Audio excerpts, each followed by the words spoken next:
Friends, ఎలా ఉన్నారు? Welcome back to my channel. Please like, share and subscribe to my channel.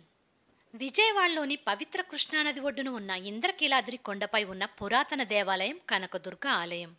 అమ్మలుగన్న అమ్మ, ముగ్గురమ్మల మూలపుటమ్మ, బెజవాడ కనకదుర్గమ్మ అంటూ ఆర్తితో పిలుచుకుంటారు భక్తులు. మన దేశంలో స్త్రీశక్తి పీఠాలలో ఒకటిగా బెజవాడ కనకదుర్గ ఆలయం ప్రసిద్ధికెక్కింది. ఇంతటి విశిష్టత కలిగిన కనకదుర్గ అమ్మవారు ఇప్పటికీ రాత్రిపూట తిరుగుతుంది అనడానికి ఎన్నో సాక్ష్యాలు ఉన్నప్పటికీ కొన్ని మాత్రం భక్తులకు ఇప్పటికీ మరుపురావని చెప్తారు. అమ్మవారు ప్రతిరోజు విజయవాడలో సంచారం చేస్తున్నారు అని ఎంతోమంది కొండ మీద ఉన్నవారు చెప్తారు. వారు స్వయంగా అమ్మవారి గజ్జల శబ్దాన్ని విన్నాను అంటారు. మరికొంతమంది అయితే ఆవిడ చీకట్లో తిరుగుతుండగా చూశాము అంటారు. కానీ ఒక సంఘటన మాత్రం యథార్థంగా జరిగిందని ఇప్పటికీ ప్రతి ఒక్కరూ చెప్పుకుంటారు.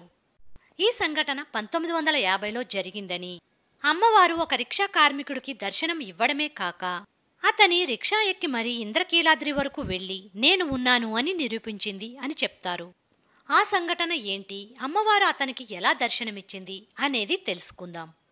ఆ రోజుల్లో మారుతి టాకీస్లో రోజులు మారాయి అనే సినిమా రిలీజ్ అయ్యి సూపర్ హిట్ అవ్వడమే కాక జనం ఆ సినిమాకి తండోపతండాలుగా వెళ్తున్నారట.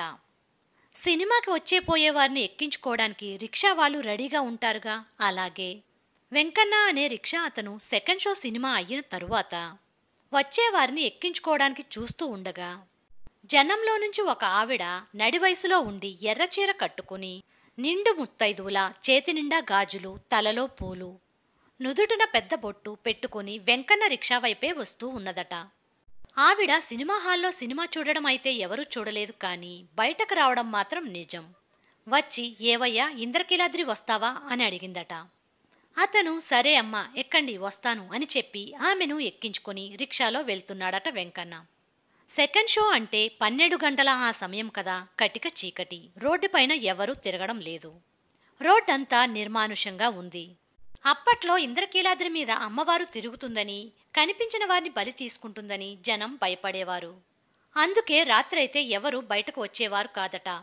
అలా రిక్షాలో వెళ్తున్న వెంకన్నను వెనక ఉన్న ఆవిడ, ఏమయ్యా ఇంత అర్ధరాత్రి వరకు ఉండి రిక్షా లాగుతున్నావు? పైగా ఇంద్రకీలాద్రి అంటే అందరూ భయపడతారు కదా, మరి నీకు భయం లేదా అని అడిగిందట. దానికి వెంకన్న, మాది పేద కుటుంబం తల్లి, రెక్క ఆడితే గాని డొక్క ఆడదు మాకు, భయపడుతూ కూర్చుంటే పొట్ట గడిచేది ఎలా? అయినా ఇంద్రకీలాద్రి అంతా కనకదుర్గ అమ్మవారు నడయాడే స్థలం. ఆయమ్మ కనిపిస్తే అంతకన్నా అదృష్టం ఏముంటుంది తల్లి? అమ్మలుగన్న అమ్మ మాలాంటి వాళ్ళను ఏం చేస్తుంది? అయినా మా తల్లి కరుణామయి, ఎవరంటే వారిని అన్యాయంగా బలి తీసుకోదు. ఇదంతా ఆ అమ్మవారు పరిపాలిస్తున్న రాజ్యం. ఆమె రాజ్యంలో మాకేంటి తల్లి భయం? మీరు కూడా భయపడకండి, ఆ అమ్మ మిమ్మల్ని ఏమీ చెయ్యదు, మీరు కూర్చోండి, నేను మిమ్మల్ని మీ ఇంటి దగ్గర దిగబెడతాను అంటూ ఇంద్రకీలాద్రి వచ్చింది. ఎక్కడమ్మా మీ ఇల్లు అని అడుగగా వెనక నుండి ఏ సమాధానము లేదట. వెంకన్న వెనక్కి తిరిగి చూడగా సీట్లో ఆమె లేదు. అతను అటూ ఇటూ చూస్తూ ఉండగా ఇంద్రకీలాద్రి మెట్లు ఎక్కుతూ కనిపించిందట. వెంకన్న, అమ్మా నా డబ్బులు ఇవ్వకుండా వెళ్ళిపోతున్నారు అని అనగా, నీ తలపాగాలో పెట్టాను చూసుకో అని ఆ మెట్ల మార్గంలో వెళ్తూ కనిపించిందట. వెంకన్న తలపాగాలో చూసుకోగా కొంత డబ్బు, బంగారం ఉన్నాయట.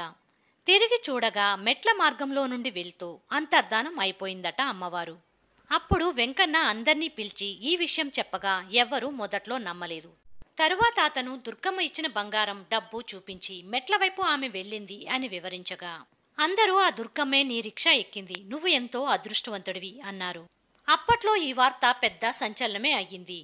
ఈ విషయాన్ని పేపర్లో కూడా వేశారు. అతన్ని పేపర్ వాళ్ళు ఇంటర్వ్యూ చేసి మరీ పేపర్లో వేశారు.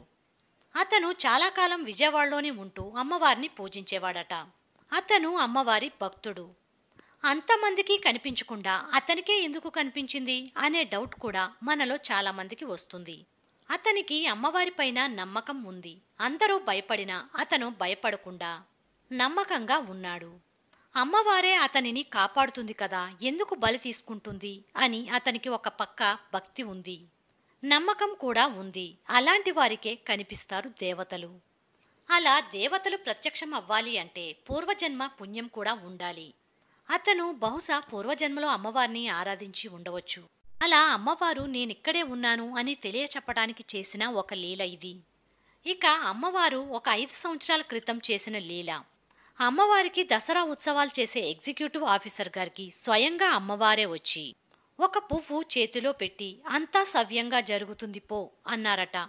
అక్కడ ఉండే అర్చకులలో ఒక ఆయన కూడా వచ్చి ఇప్పుడు అమ్మవారు మీ దగ్గరకు వచ్చారు కదా, అంతా బాగా జరుగుతుంది అని చెప్పారు కదా, మీరు ఏమీ ఆందోళన పడకండి, అంతా సవ్యంగా జరుగుతుంది అన్నారట.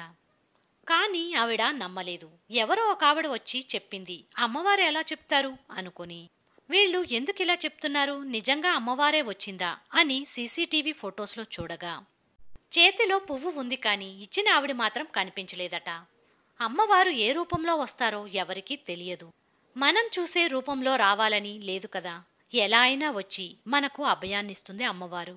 అందుకే ఇంద్రకీలాద్రి మామూలు కొండ కాదు, ఆవిడ మామూలు దేవత కాదు, వరప్రదాయిని. అమ్మవారు చేసిన మరికొన్ని లీలలు నెక్స్ట్ వీడియోలో తెలుసుకుందాం. Until that take care, by by. Thank you for watching. Please like, share and subscribe.